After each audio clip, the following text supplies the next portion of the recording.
الرحمن الرحیم۔ شادی کے بارے میں عوامی غلط فہمیاں، یعنی ایسی چیزیں شادی میں رائج کر دیتے ہیں، رسمیں کہ جن کی کوئی حیثیت نہیں اور جن کی شرعی حوالے سے حیثیت ہے، ان کو ہم کبھی دیکھتے بھی نہیں ہیں، پوچھتے بھی نہیں ہیں۔ لڑکا لڑکی ان دونوں کا شادی کے بارے میں راضی ہونا اور بالخصوص لڑکی سے اجازت لینا ضروری ہے۔ یہ خداوند عالم نے اسے حق دیا ہے، لیکن ہم یہ حق نہیں دیتے۔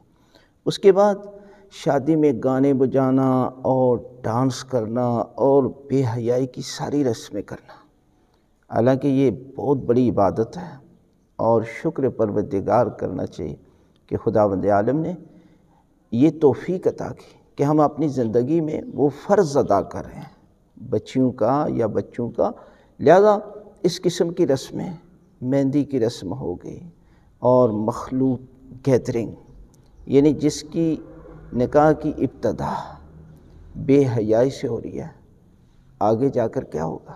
وہاں بھی تو ایسے ہی مسائل جو ہے وہ پیدا ہوں گے۔ اور اس کے بعد استخارہ کروانا، یعنی اگر استخارہ منع میں آ گیا تو کیا شادی نہیں کریں گے؟ سب سے پہلے یہ دیکھیں کہ ان کو کفر، یعنی دونوں کا ہم پلہ ہونا ضروری ہے۔ ایج کے لحاظ سے بھی دونوں کی ایج ایک جیسی ہونی چاہیے۔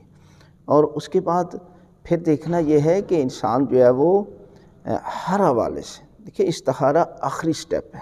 سب سے پہلے آپ اپنی عقل کے مطابق مشورے کے ذریعے اور معاشرے سے، لوگوں سے جو ہے وہ پوچھ لیں، اور اس کے بعد آخری سٹیپ آتا ہے استخارہ۔ ہم ابتدا ہی میں استخارہ کروانا شروع کر دیتے ہیں، اور اس کے بعد ہے کہ پیسے کے لالچ میں بڑی ایج کے بچے سے اپنی بچی کی شادی کروا دینا، یہ بہت بڑی غلطی ہے۔ اس لیے کہ ایک نہ ایک دن آپ نے دنیا سے جانا ہے، آپ سے پوچھا جائے گا۔